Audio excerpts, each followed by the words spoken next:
Welcome to Live Daf, your online Daf Yomi Shir. Shalom Aleichem, welcome back to today's Daf, which is Beitzah Daf Yud Aleph. We begin right on top of the Amud. Says the Gemara, B'soy chakein umot lifnei hakein asurin.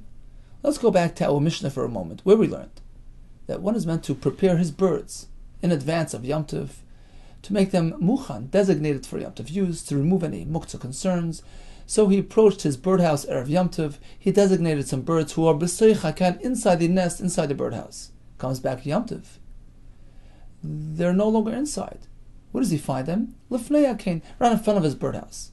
Asurin. You can't just assume these are the same birds. You have to speculate that perhaps your birds disappeared. The ones that you found, they came from the general world bird population, which is muktzah. Says the Gemara, Lema Masayeh Leila Rabbi Chanina. Perhaps this is going to be a support, a right to Rabbi Chanina's concept. Da'ama Rabbi Chanina, Roiv v'Korev. Halech achar haroiv. You have a choice between Roiv and Korev. You have a questionable item. You're not sure where it originated from. He's speaking about a case where you find somebody dead on the road. You're not sure which city he came from. You have a city close by, Korev, but a small city. You have a city farther away which has a larger population. So you have a Roiv factor there. You have more options in a large city. So there's a Roiv factor there. But then you have a small city close by, which is Korev. So you have closeness versus majority. Which one do you follow? Rabbi Chanina says, Roiv v'Korev. You have the Roiv factor. You have the closeness factor. Halech achar haroiv. The Roiv factor overrides. And over here in our Mishnah, we see likewise. You find birds outside your nest.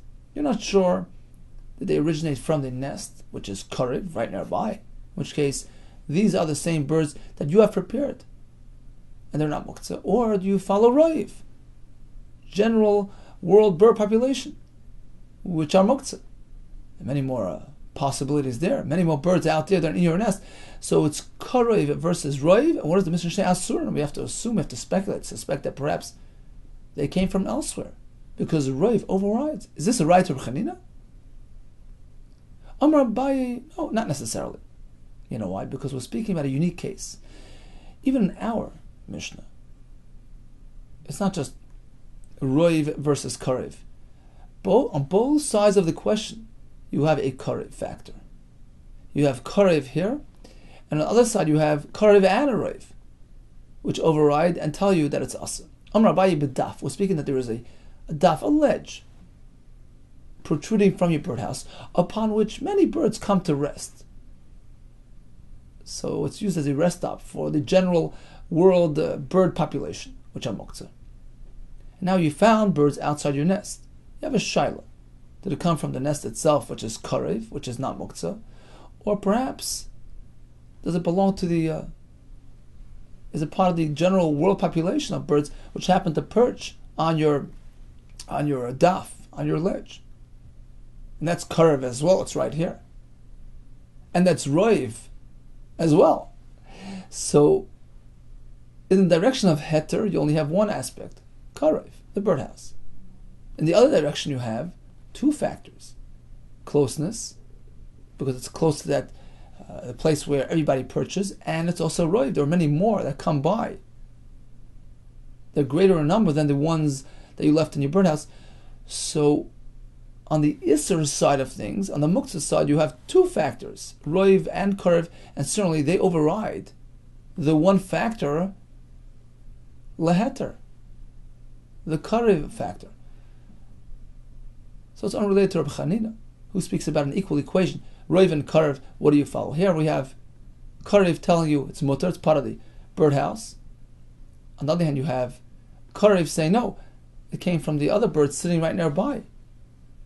And you have Roiv heading in that direction. Also, many more Issa than Heter. So you have Roiv and a Korev. Of course, 2 against 1 win. Rava disagrees with Abaye. He says, if you have 2 against 1, it's Pasha. There's no need to even talk about it. That's not what the Tana was speaking about. Rather, we're speaking about an equal equation. When it's karev versus karev. We're not speaking that there was a daf, there was a ledge upon which all the birds come to rest to perch. Skip the daf, skip the ledge. Rather, says Rava, we're speaking about a double-decker birdhouse. Rava Amar b'shnei kinin zu l'mala mizu askinan. This birdhouse has 2 layers, 2 levels, the lower deck and the upper deck. And what happened? He approached his birdhouse before Yom Tov. He prepared some birds in one of these compartments, upper or lower, as we're going to see soon. Did not prepare the other birds. Come Yom Tov, both levels, both layers are empty. Both floors are free of birds. He finds some birds in front of his birdhouse. Says the Mishnah, it's asur. Why? As we're going to explain. Now, there's no need to speak about the following case. The Tana is certainly not addressing the following case, which is pashut, that it's asur, which is zimin betachtoina. He prepared the ones on bottom. V'lei zimin b'elyoina did not prepare the birds in the upper deck. Come Yom Tov, he finds nothing inside the nests. Rather, he finds some birds right in front of the lower level. Umata b'tachtoina, he finds them on bottom. V'lei matzav b'elyoina, not on top. Certainly in this case, the asirin, of course it's asur. The amrina, we have to speculate. Hanach azlo la'alma. The ones that he prepared in the lower nest disappeared. V'hanach, the ones that he's finding here, are the upper ones, the ones that came from on top. Ishtravruvi, ishtarvuv. They slithered down, v'nach, and they came down to the bottom. It's pretty probable they came down to visit the lower area. So in this case, it's pasha that it's asur, says Rav. There's no need to even discuss this case. Again, he has 2 levels, lower deck and upper deck. He prepared the ones on bottom and not the ones on top. Comes back Yom Tov, nests are totally empty. He finds some birds in front of the lower deck. We have to speculate that perhaps these are the birds, the chicks that came down from the upper nest and are muktzah. Ella, rather, what is the Mishnah speaking about? The Mishnah needs to tell you that it's asur. It's speaking of the following case. Ella afilu zimin b'elyoina. He has a double-decker bird nest. He prepared the ones in the upper floor. V'lo zimin b'tachtoina, did not prepare the ones in the lower floor. Uba umotzo b'elyoina, comes back Yom Tov. Nothing inside the nests. Rather, he finds some in front of the upper floor. V'lo umotzo b'tachtoina, and nothing on bottom. Hanich nami asiri. Even in this case, we say they're asur. Why? We have to speculate. Hanach azlo la'alma. Perhaps the birds that he had designated in the upper floor disappeared. V'hanach. And it's the lower set of birds that sruchi sarich usliku. They made their way up. They climbed their way up to the upper deck for a visit. And that's who they are. That's a chiddush. To say that they slid down, that's more simple. It's more pashut. But to go ahead and say that perhaps they climbed their way up, that's a chiddush, and that's what the Mishnah is speaking about. Now, here we have an equal equation. It's karev versus karev. We have 2 nests near each other. One muktzah, one not. He finds some birds in front of the nests. It could have originated from any of these nests, so both of them are close. As far as the closeness factor, it's equal playing field. It could have come from this nest close by, which is mutter, from that nest close by, which is asur. Says the Mishnah, it's a suffix. Suffix in this case, suffix muktzah. Davar sheyesh lo matirin. It's a time-related isser. Suffix is l'chumra. Okay, so the Mishnah says he prepared his birds, finds them outside, they're asur.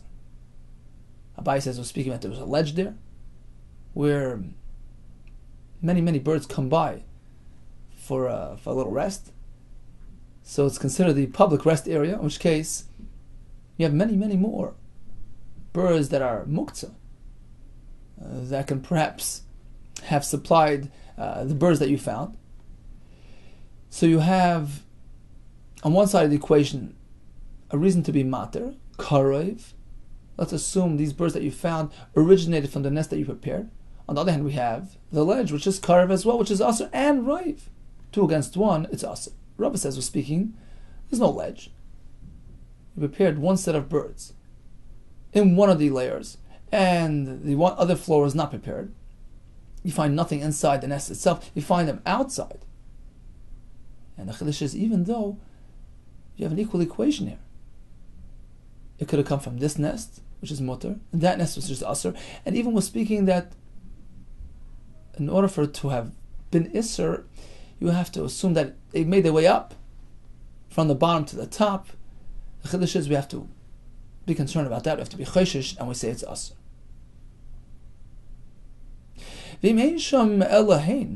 What if you found some birds in front of your nest, but there's nothing in the area? No other birds, no other nests. We assume these are the birds that you prepared in their mutter. Hey Chidami, what are we speaking about? Mature birds that can fly. How do you know where they came from? We can say, the birds that you prepared disappeared, flew away. The ones that you found came from elsewhere, and they're muktzah. How do you know where they came from? They could have flown from anywhere. We're speaking about young birds, young chicks who can only hop. Now, if there is another birdhouse within 50 amma, you have to speculate, you have to be choshish that perhaps they hopped over from that other birdhouse, which is muktzah. So how can you say it's mutter? If there's no other birdhouse within 50 amma, that's out of range. Of course, they didn't come from elsewhere. Pshita de matern, certainly they're mutter. They could have only came from your birdhouse. Any bird that could only hop has a limit. He won't hop more than 50 amas away from his birdhouse. So in this case, there's no birdhouse within 50 amma. Of course, the birds that you find in front of your birdhouse are yours. Certainly we're speaking, there is another birdhouse within 50 amma. So why don't you have to be choshish that this bird originated from that one? Okay, going to Kaima B'Karen Zabas. We're speaking that birdhouse is around the bend, around the corner. So you have a birdhouse, you have another birdhouse, but there's a corner of the house protruding. So there's no direct eye contact between one birdhouse and the other. And that's the case in the Mishnah.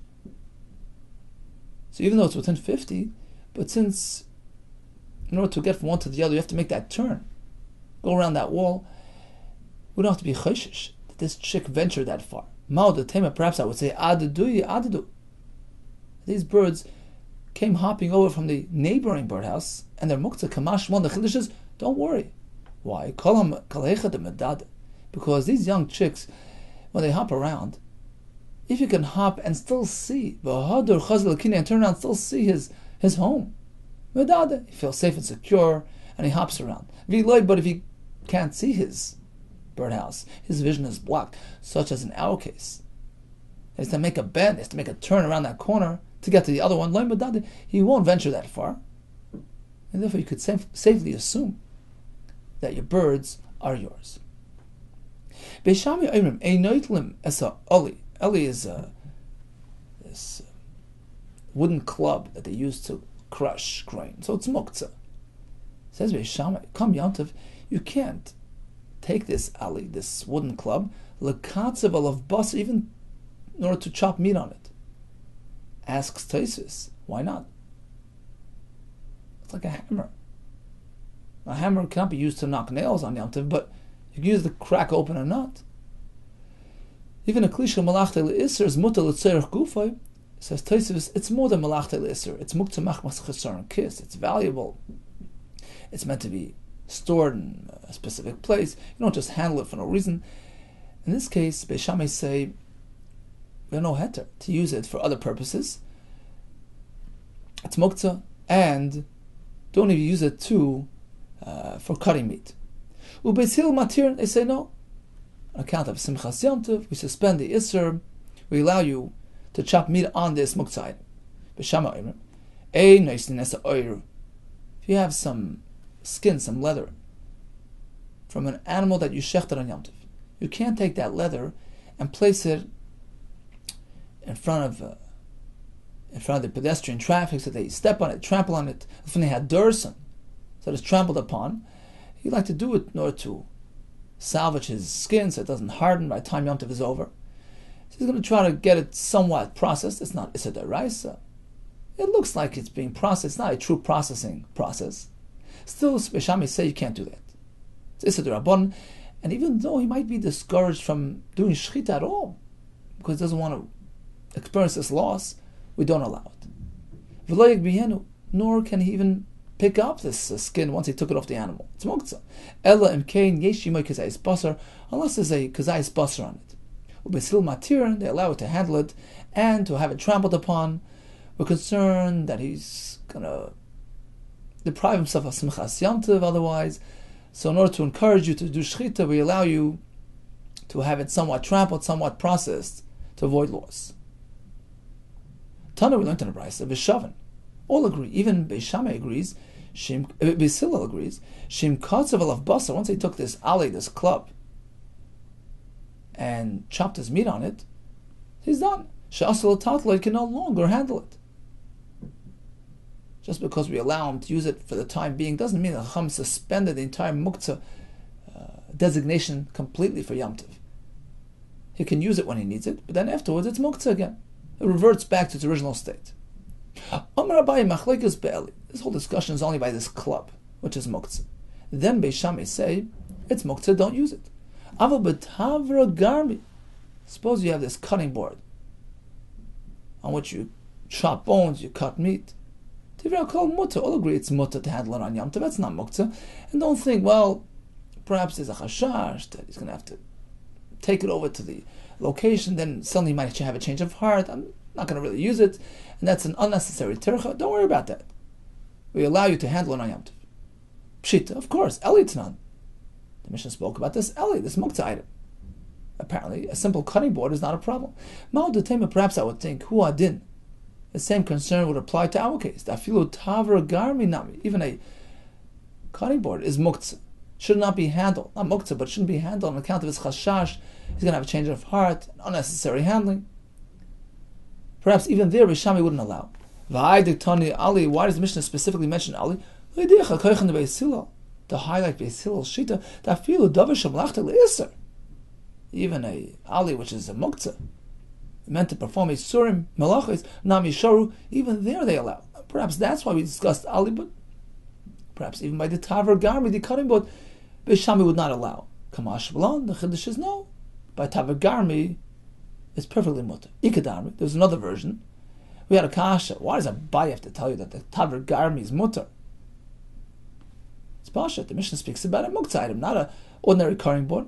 Abai responded to that question. Amar Abai, you know why I needed to teach you this halacha? Because I was referring to even the following case. L'nitzracha. The halacha was needed only in the following case. Elo afilu tavra garmi chadet. He had a brand new cutting board. Perhaps there's room to think they shouldn't be handling it on Yom Tov. Mimlach, might have a change of heart, and hesitate to chop his bones, chop his meat on this new cutting board for concern that it might burst on him. It's still new, it's still brittle and delicate. Perhaps he wants to wait until it gets a little saturated with liquid and durable. And he might have a change of heart, in which case he carried this heavy cutting board for no reason. So perhaps we shouldn't allow him to handle it to begin with. Kamashmalon, that's the chiddush. No. If it's a muktzah item, you have a concern, but an ordinary tavra garmi is no problem. Do you mean to say that Beis Shammai is not concerned about a change of heart, which would result in an unnecessary tirchan carrying of this item? We actually find that Beis Shammai are concerned. Beis Shammai you can't bring the tabach, the sheichet, with his knife all the way to the behemah. Rashi says, if it's situated far away, you can't go ahead and walk over to the behemah to do shechita. The Rashba says, we're speaking about carrying through the street. You can't do that on Yom Tov. Nor can you bring the animal to the sheichet and his knife. Why? We're concerned about change of heart. He approaches the animal, he might decide, skip shechita today. in which case he did all that for naught. All that tircha for nothing. Therefore it says, Beis Shammai, the animal's here, go ahead, do the shechita. But to do this effort beforehand, which might result in cancellation and unnecessary tircha, we don't allow it. No concern, you can bring one to the other without a concern. Another example, you can't transport the seasonings, or the pestle, over to the mortar. Nor the mortar itself, over to the seasoning or the pestle, because you might have a change of heart, in which case it was unnecessary work. No problem, you can bring one to the other. So according to Beis Shammai, concerned about change of heart. How can you say otherwise? How do you compare the two things? When it comes to an animal for shechita, I can understand that he might have a change of heart. You might decide, let's leave it alone. The Amar will say, he'll think, Nishbak, let me leave this one. Nishbak, hai behima, chusha. Let me leave this poor quality animal. I say this is not for me. Umaisina behima achriti. I'll bring another animal, the shmeinim, which is more plump and fatty and higher quality. So it's reasonable that he might have change of heart when he takes a look at his poor quality animal. Likewise with this pot that he's trying to season. He might have a change of heart, change of menu, last minute change. The Amar, he might say, Nishbak hai kedera, the boya tavlin. Let me leave this kedera, this pot, this dish that requires seasoning, and I'll decide to do something else tonight for supper. My sina achriti, I'll cook something else. I'll bring another pot, a different dish, a different recipe, to lay boya tavlin, which doesn't need seasoning, in which case I'll cancel his plans. So that's over there in the Beitzah. Therefore, the Beis Shammai say, don't make a tircha that might end up being cancelled. However, when it comes to Taver Garmi, this cutting board, his behemoth was nishchat already. There's no change of plans, it's too late. What's the point of having a change of heart here? What's the chashash? He might change his mind, not chop up his animal. Given the shachta, once it's shechted, it's meant to be chopped. There's no turning back. Therefore, it says Abai, it's no concern, even according to Beis Shammai. So if it's muktzah, okay, hands off. But if it's not muktzah, no problem. Beis Shammai Omer, ein neis nisar.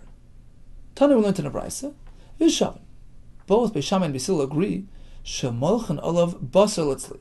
You can take this piece of leather, this hide which was removed from the animal, shechted on Yom Tov, and you can take a piece of meat which you're going to roast, which doesn't really need proper malicha, right? We know if you take meat and we roast it, the heat of the fire draws out the blood. It doesn't really need proper salting.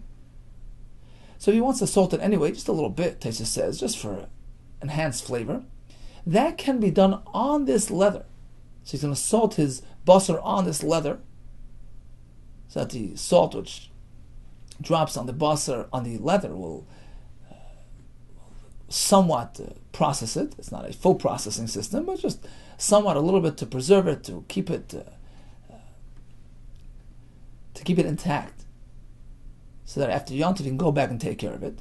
So all agree that's mutter. Just a little salt, that's not really something which appears like processing. So even Beis Shammai agree you can do that. Trampling you can't, but a little salt dripping, that's okay.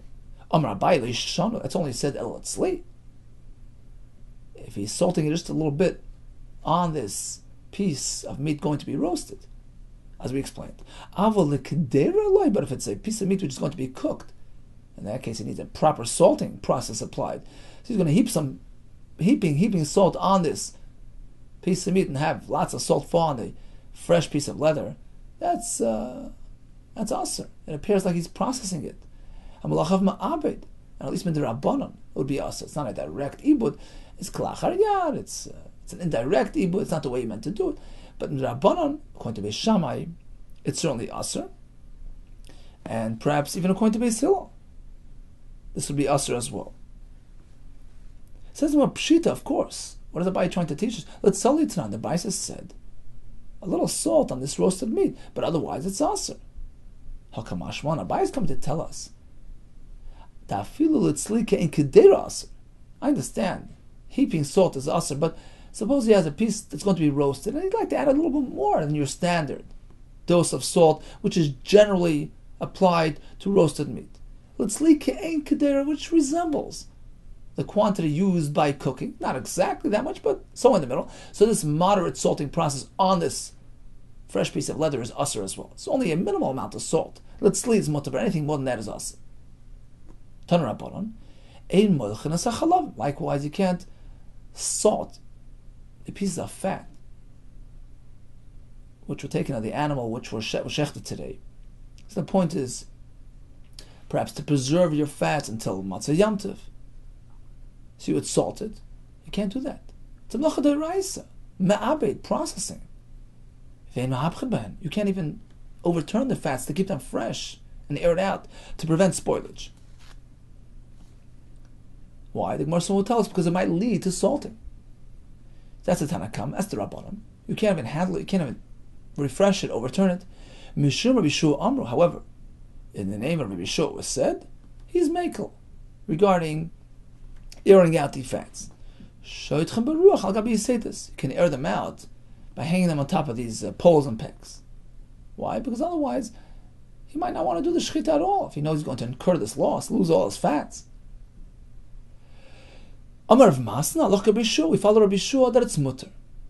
Igid Amri is another version. Amar of Masna, ain't loch Rabbi Yehuda. No, we follow Tanakama that it's asa. Now, Bishleim Elamad Amar, we understand the one that said halach Rabbi Yehuda, that you can go ahead and keep the pieces of fat fresh to avoid spoilage. I understand why he had to say that. Halach is like Rabbi Yehuda. Itzrich, because perhaps I would think Yachad v'Rabim. We have Rabbi Yehuda was a Yachad against the Chacham who don't allow it. I would assume halacha k'Rabbim. We generally follow the Rabbim. That's why he had to tell us, no, Kamash Malon. Halacha k'Yachad, in this case we follow the Yachad. Ela l'mad Amar, but according to the one that said, Ein halacha Rabbi Yehuda, we don't follow Rabbi Yehuda. We don't allow handling the fats altogether. Pshita, of course, it's obvious. Yachad v'Rabbim, we have a individual against the majority, such as in this case, Rabbi Yehuda against the Rabbanon. Halach k'Rabbim, of course we follow the Rabbim. No need to say that we follow the Rabbim. That's bullshit. So why did he have to say Ein halacha Rabbi Yehuda? Perhaps I would think, in this case, you have to tell me, you have to inform me who the halacha follows. Because mistaver Taimid Rabbi Yehuda, perhaps Rabbi Yeshua's opinion is reasonable. It makes sense. Because if you don't allow him to keep his chalav fresh, prevent spoilage, perhaps mimna v'lo shachet. This might discourage him from doing shechita altogether and having simchas yom tov. So there was a reason to think, in this case, we deviate from the general rule of yachad v'rabim, halacha k'rabim. We follow Rabbi Yehuda. It seems from our Gemara that yachad v'rabim is an absolute. It's not a given. In a Bezdin setting, Torah says you have to follow the majority. In fact, that's the mokar for Bitul B'Roiv. So we have a mixture, so to speak. We have a full equation with many factors. A Bezdin with many dayanim, you follow the Roiv. The ruling of Bezdin gets determined by its majority. Just like a Taroivis gets determined by its majority. But when we have one Rav, another Rav, one Shita, another Shita, not sitting in a Bezdin, so technically, the halacha can't follow any Shita. In fact, the Gemara says by Eruv, we follow the Yachid, even against the Rabbim, if he's Mekel. By halachas of Avelis as well, we follow the Yachid. So the fact that we follow the Rabbim, generally, that's because it's probable that they're correct. Why are so many people saying otherwise? It must be, there's something to it. That's a factor to consider when we decide on halacha. But it's not absolute. And perhaps when we see that the Yachid's opinion is more mistaver, we'll follow him. And that's why in this case he had to tell us, no, we follow the Rabban Kamashmon. He had to inform us the halacha follows the Rabban. So bottom line is, according to the Rabbanon, we don't allow you to even keep these chalavim fresh, even though you may be discouraged from getting involved in shechita altogether. If so, we have a kasha. Why are fats different than the leather, which he's going to place on the floor, and have people step on it? Even though they're doing a slight ibud process there, no problem, because we're concerned about Simchas Yom Tov. And here we're not. In the case of the skin, it's not so obvious that he's laying it there for the sake of processing. Technically, you can use it as a mat to sit on it. So since it's chazi lemizgalei, it's not so clear and evident that he's trying to do what he's doing. In which case, it doesn't create that scene. And it's not so obvious that processing is taking place. Chacham were not so concerned. And therefore, because of Simchas Yom Tov, we allowed. But when it comes to fats, if we allow him to handle the fats and keep them fresh, he might think to himself, you know what, let me go a step further. My time is Shar Rabban. Why is it that Rabban allowed me to handle these fats? So that it wouldn't spoil. They were concerned about preventing loss. Okay, so Mali Lemishtachinu. What difference does it make if I just spread them out, hang them up, and air them out? Mali Lemachinu. Or I go a step further and actually salt them to keep them fresh and preserved. And that's a problem. Rashi says, Melicha is one of the Avais Malachis. Ibud, you're processing this material. It's an inedible material, so Ibud is a deraisa. And therefore we say, hands off. Don't engage in refreshing, preserving these chalav at all.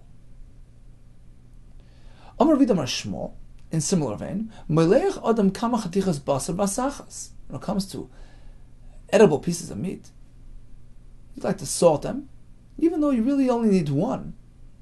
You can go salt all of them together, bevas achas, in one swoop. Afal pishen etzorach el chaticha achas, even though you really only need one. And your intention is really to preserve the rest. Right? They didn't have refrigerators, so it's to salt things heavily, to keep them preserved. No problem, because it's in one swoop, in one masa. So on account of the one that you're eating, you could salt them all. More later speaks about the concept of marba b'shiurin. You can't initiate a malacha if it's not for the sake of Yom Tov, but if you're already doing something, you could just add. Adding quantity doesn't matter. Rav Adabar Ava, he did something else. Marim, he employed a ploy. Umalach garma garma. He salted one piece at a time. So he took a piece, salted it, and said, oh, you know what? I'd like the other one. He picked up the next one, salted it. You know what? Let me take the next one. And so on and so forth until he finished the entire animal. He salted them all. And there as well, because it's not nikar, that he's preparing for Matzah Yom Tov. So, in conjunction with the Simchas Yom Tov factor, to encourage people to do shchita, we allow him to do this harama, to employ this ploy, this method, to get all his meat salted and preserved. Okay, so regarding salting items on Yom Tov, taking a piece of meat and salting it lightly on top of that fresh skin in order to preserve that skin, that's allowed. It's just a slight salting process, not really going to affect the skin in a major way. But if it's a more moderate type of salting, tzlika in kedera, even kedera, or certainly kedera mamish, which is a real serious salting process, that would be aser. Salting chalavim, or even keeping them fresh by turning them over, hanging them up, that would be aser. And salting basar, even many pieces at once, or as the Gemara says, derech ha'arama, one at a time, in a way where it's not obvious that it's preparing for after Yom Tov, it would be mutter. Continues the Mishnah, Beishama Oimrim, Ein mesalkin es hatrisin b'Yom Tov. You can't remove the trisin, doors, which are used to shut these cabinets. So we're not speaking about in-ground structures. A storage cubby, a storage cabinet, which has a din of a kli. You have these trees and these covers, these lids. You can't remove them on Yom Tov. So the merchant would open them up, take out the seasoning. He would place the door, this trisen, set it up as a platform upon which he would display his wares to supply simchas Yom Tov. You can sell on Yom Tov as long as you don't mention price. So Beishama maintain you can't do that on Yom Tov because taking apart a cubby gets you involved in binyan and stira. We're not allowed to do that. Ubesil matir and aflahachser. We still say not only could you remove, you could even replace it, put it back when you're done. Then we'll go into the reason behind this machlekes. My trisen, what are these trisen? Marula trisi chamnuyas. These commercial cubbies, the doors coming off these cabinets. V'amarula shloisha dvarim. The following three things, hitiru soifan mishum tchilasan. Chacham said, we want to encourage you to do it. And therefore, even when you're done the Simchas Yom Tov element, you can conclude the process, even though it's not going to enhance your Simchas Yom Tov. But otherwise, you're not going to want to start it. So they provide a special heter. They allowed you to conclude a process in order to encourage you to initiate the process for Simchas Yom Tov. We have a list of three things. Ve'eluhein. Number one, Oyer Lifnei Adarsan. In the previous Mishnah, we still say you can take the leather, have it trampled upon, although currently it's not going to help you for Simchas Yom Tov. But otherwise, you might be discouraged from doing Shechita on Yom Tov. So we allow you to conclude the process, meaning to have the Oyer slightly processed, in order to encourage the initiation of that process, the Shechita of the animal on Yom Tov. Number two, Terisi Chanuyas, our Mishnah. You can remove these doors from these cabinets and put them back, even though putting them back is not for the sake of Simchas Yom Tov. Removal, yeah, so you can access the supplies in there, but why are you allowed to put it back going to be sil? Hitiru Seifan, you can conclude the process Mishum Tchilasan, to encourage you to begin the process. Because if you can't put it back and close up your shop, you're not going to want to open it up and leave it hefker for everybody to take. So we allow you to put it back, to be machzer. This way, you'll be encouraged to open up shop on Yom Tov. Number three, v'chazoras retiya b'mikdash. You can put back the bandage. Kohen who took off his bandage to do the avodah, you can put back the bandage on Shabbos or Yom Tov, because otherwise he's not going to want to take off his bandage to begin with and do avodah. So we have three cases. Rochava Amar Rabbi Yehuda.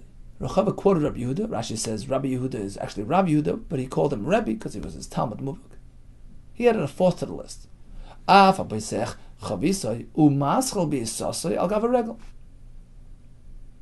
fellow opened up his barrel for commercial purposes to sell his wine during Yom Tov. He was Pesach Chavisai, or he was Maschal B'Yisasai. He started selling his bread supply, his baked goods, Al Gav Regel on Yom Tov. During Yom Tov, even an Amoritz is considered to be Toher. The Gemara Chagiga speaks about this. We learned from a pasuk, Ish Echad Chaver, we're all friends, one club, just as Talmud Chacham is not considered Tomei, likewise an Amoritz, specifically on Regel, on Yom Tov. This fellow opened up his wine supply, opened up his bread supply, and the Amoritz came by and tinkered with it. So on Yom Tov, it's certainly Tar. He's considered to be Tar. What happens after Yom Tov? You have a half a barrel of wine left, which the Amoritz tampered with. It remains Tar, even though theoretically it should be Tummy now. On Yom Tov, it's Tar. But after Yom Tov, that Tumah, which was lying dormant until this moment, should become activated. No, it remains Tar, because otherwise this fellow will never want to open up his barrels. Will never want to supply food and drink for Yom Tov. If I leave with Rabbi Yehuda and we follow Rabbi Yehuda's Shita, the Amar, Yigmar. Once you started selling the wine, or opened up your bread supply, even if the Amar is tampered with it on Yom Tov, until you finish that supply, even after Yom Tov, it's still considered Tar. Hitiru Seifan Mishum Tchilas. So you have a list of 4 items. Says, what's the chiddush here? They're all Mishnahs. Oyer Lifnei Adaras and Tanina. Leather to be trampled upon, that's a Mishnah. Why is Ula presenting it again? Ma'od, perhaps I would think, Tamay de Beisil, you know why Beisil allow you to place the leather on the floor? Mishum dechazil mizgalai, because it can be used for sitting. And it doesn't appear like he's processing anything. There's no Issa D'Rabbanan whatsoever. And even if this skin was flayed off the animal yesterday, there's no concern, there's no malacha, there's no marasa, there's no chashash whatsoever. Kamash Malon comes Ula and says, no. Even Basil agrees that there is a concern here. Allowing people to trample on your leather is some form of ibud. It's also a D'Rabbanan. Kamash Malon is coming to tell us, we only allow it because we want to encourage you to do shechita. So we allow the end of the process on account of the initiation. We suspend the Issa D'Rabban. And therefore, when does it apply? Only in the context of Yom Tov. The Yom Tov, it only applies to the animal shechter on Yom Tov. There of Yom Tov loy, but not to the animal which was available before Yom Tov. You could have taken that letter and taken care of it before Yom Tov. There's no hitiru seifa mishum tchilasan there. That's all is chiddush. There is a concern. There is an isser. We suspend the isser seifa mishum tchilasan to enable simchas Yom Tov, and therefore it's specific to an animal that shechted today. Next on the list, trisei chanuyos, removal of these doors. Not mitanina. We had a mishnah. B'sil matir nafla hachser. What's all this chiddush? The answer is ma'od detema. Perhaps I would think without ula I would say tamayu de Beis Hillel. You know why Beis Hillel allow you to remove and restore? Mishum de ein binyan b'kelim. Beis dira b'kelim. There's no malacha of building and demolishing by a kli. It's not an in-ground structure. It's not a house, not a building. And therefore, there's nothing wrong with removing these doors and placing them back. But feel the bottom nama, even if it's your own personal cubby, sitting in your house, take it off, put it back on. Kamash Malon. That's why Ula comes and says, no. There's Issa D'Rabbanan. When you remove these doors and put them back. Why, says Taisus? All kinds of other concerns. You might actually fasten it with a nail, whatever it is. There is Issa D'Rabbanan here. And in our case, on Yom Tov, Hitirus Seifa Mishum Tchilasan. Once again, we allow the end on account of the beginning. And therefore, depends where you are. Depends if it's important. If it's necessary for Simchas Yom Tov. The Chanuya is out in the street. Sure, we allow it, because unless we allow him to close up his shop, he's not going to want to leave it open. He's never going to open it. He's not going to allow you to access his material there. The bottom line, but if it's your own personal cubby in your house, there's no justification. And therefore, you have to leave it open. And that was Ulas Chiddush. It's case specific. It's only where the Seif is enabling the Tchila, such as out in the street. Third case on the list, Chazar Srtiya B'Mikdash. The Kohen who took off his bandage to enable Avodah can put it back, even though he's done Avodah. Hitiru Seif and Mishum Tchilasan, otherwise he's never going to want to take it off to begin with. Well, Nami Tanina, it's also a mission. Machzir and Ratiya B'Mikdash, Avlag Medina. You can put back the bandage in the Mikdash, not out of the Mikdash. This is the Rabbanan, to engage in refuah on Shabbos, because he might grind up the ingredients. So in the Mikdash you can do it. Even to restore the bandage. So what's Ulas Chiddush? Ma'od Tema, once again, there's room for misconception here. Time in my, perhaps I would say, you know why in the Mishnah we allowed? Anything in the base of Mikdash is mutter. There's no Issa D'Rabbanan there. And therefore, I feel kohen delavar avodah. Even if it's a kohen who's not involved in avodah, he can do what he needs to do for himself. He's in the Mikdash proper. Kamash Malon comes Ulan and says, no. It's a very specific heter. Hitiru seifa mishum tchila. So you know why we allow him to put back that bandage? Because if not, he's not going to remove it to begin with, and he won't do avodah. So it's only for the sake of avodah that it's allowed. The bar avodah in, only the kohen who's engaged in avodah, he can do this. The la bar avodah loy, but otherwise not. So we learn a chiddush. The Einshvus B'Mikdash is not just all across the board. Anything in the Beis Hamikdash is mutter. No. If it's benefiting avodah, if the kohen needs to engage in avodah, and this bandage poses a chatzitza concern, you can remove it for the avodah. And in order to encourage that, we allow him to put it back after the avodah. Continues the Gemara. What about the fourth on the list? Pesach as chavisai, namitanina, the fourth case. He opened this barrel during Yom Tov. It remains tar all throughout, even after Yom Tov. That's a Mishnah as well. Ha-pesach as chavisai. If he opened up a new barrel, started selling his baked goods on Yom Tov, and the Ma'aretz touched the items, Rabbi Yehuda can continue selling it after Yom Tov. Because the Tahara applied during Yom Tov remains all throughout. He tiru seifa mishum tchilasan, to encourage him to sell his products on Yom Tov. They disagree. True, on Yom Tov, it's tar, but since the Ma'aretz touched it, come Matzah Yom Tov, suddenly the tumah gets activated. In any case, it's a Mishnah that according to Rabbi Yehuda it remains tar. So what's the point of mentioning it in our Gemara? Perhaps there's room to misunderstand the halacha. Tumas ha'ma'aretz beregel kitahara. Shavio Rabbanan. Perhaps the reason why Rabbi Yehuda says, you know why this loaf of bread, this barrel of wine remains tar after Yom Tov? It's because an Ha'aretz is tar during Yom Tov. The Tumas Ha'aretz during regular Tahara Shavio Rabbanan. Rabbanan consider like tar. Like it's non-existent.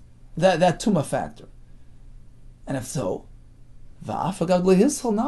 even if he didn't actually open up his supply to provide the public with wine and the goods here, so happens that Ma'aretz happened to touch your barrel. It wasn't in a commercial setting. I would say, yeah, same thing applies. Because Ma'aretz during Yom Tov is a tar. Perhaps it's based on that concept, in which case it doesn't matter what the circumstances were. Kamash Malon comes the Gemara and says, no, there's a special allowance here. And you know why we consider it to be tar? We maintain that tahara even after Yom Tov because of tchilasam. Because otherwise you're not going to want to supply the general community with your wine and your baked goods. It's a special heter, a special exemption here.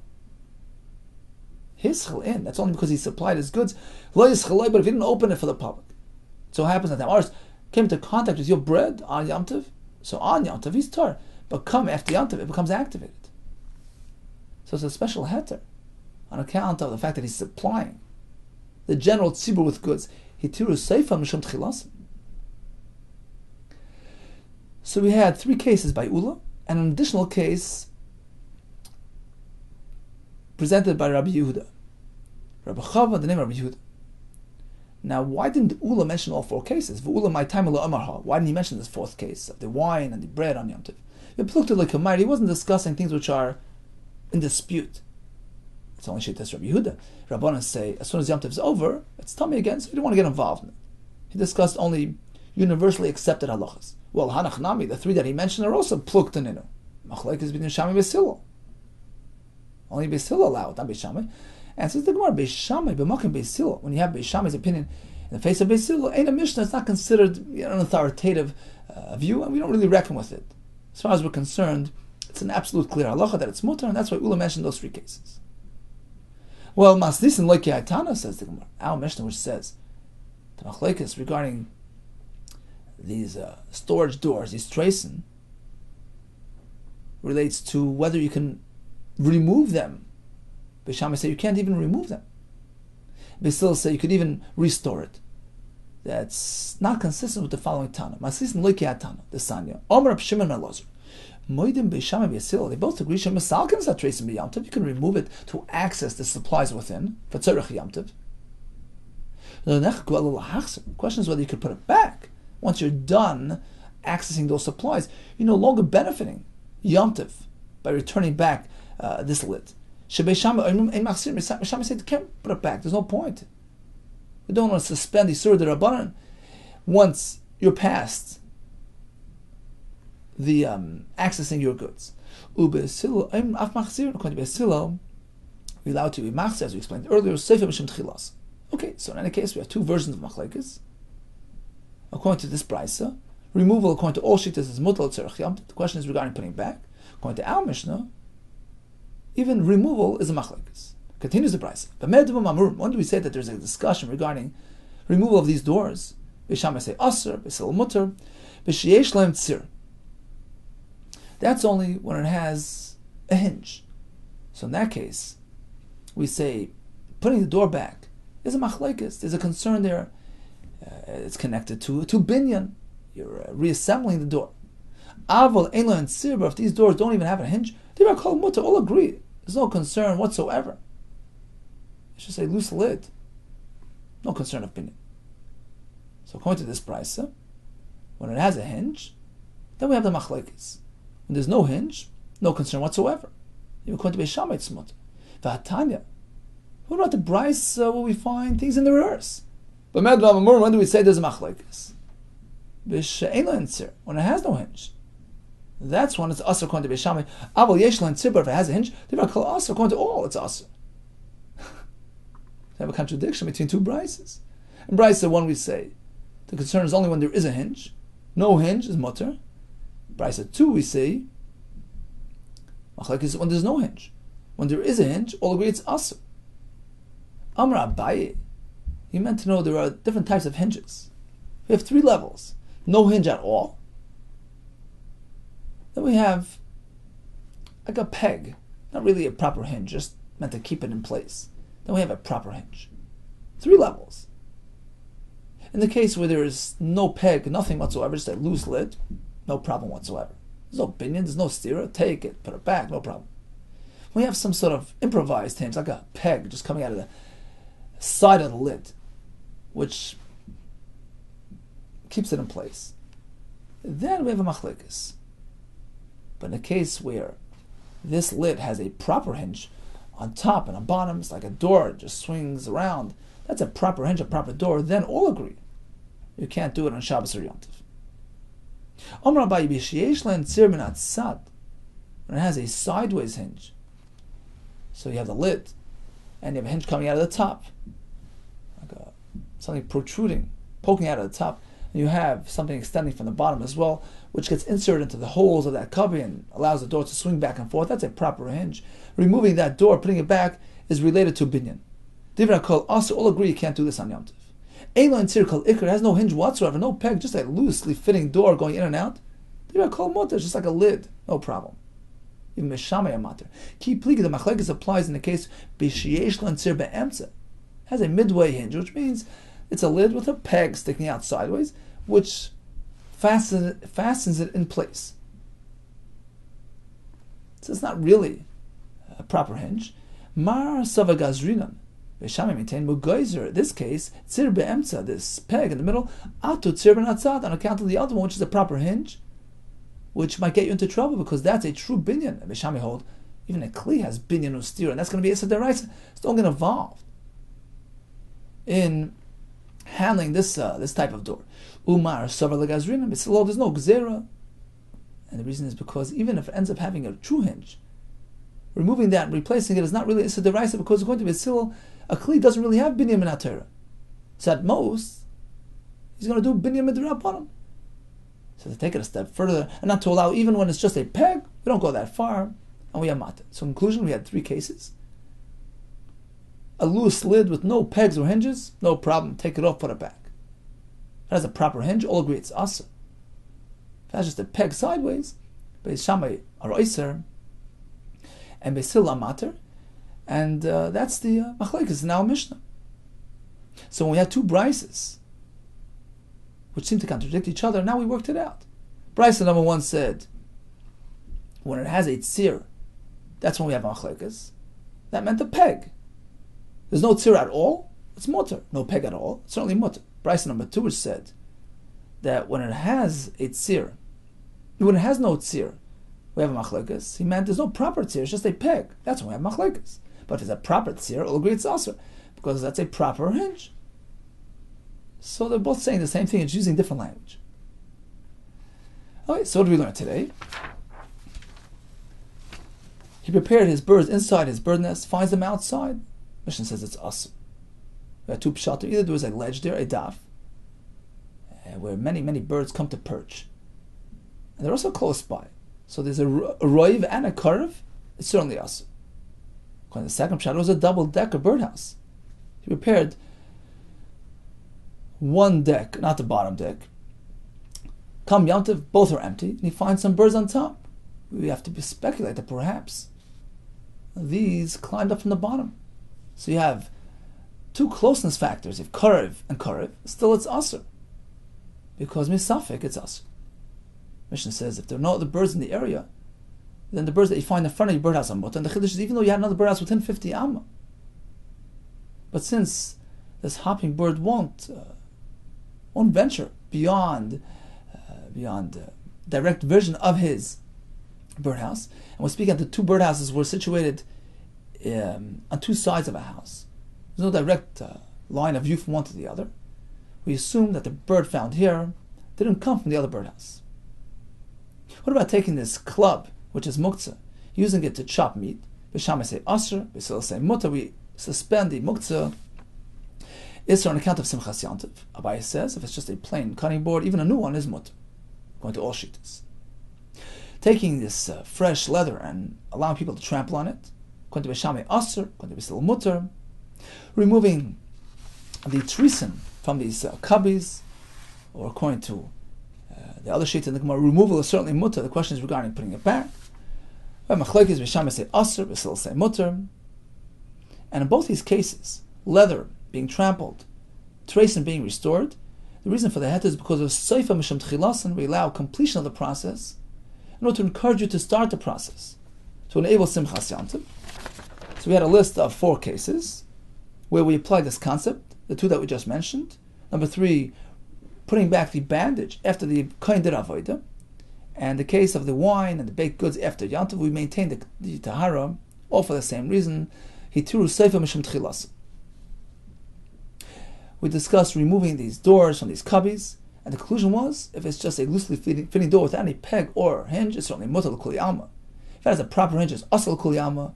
If it just has a peg off to the side, that's when we have machlokes. B'sham say there's a gzera. He might come to build properly. It's also going to be a silal or mater. There's no concern, and we allow it on account of simchas yantiv. Kol tov to and much hatzlach.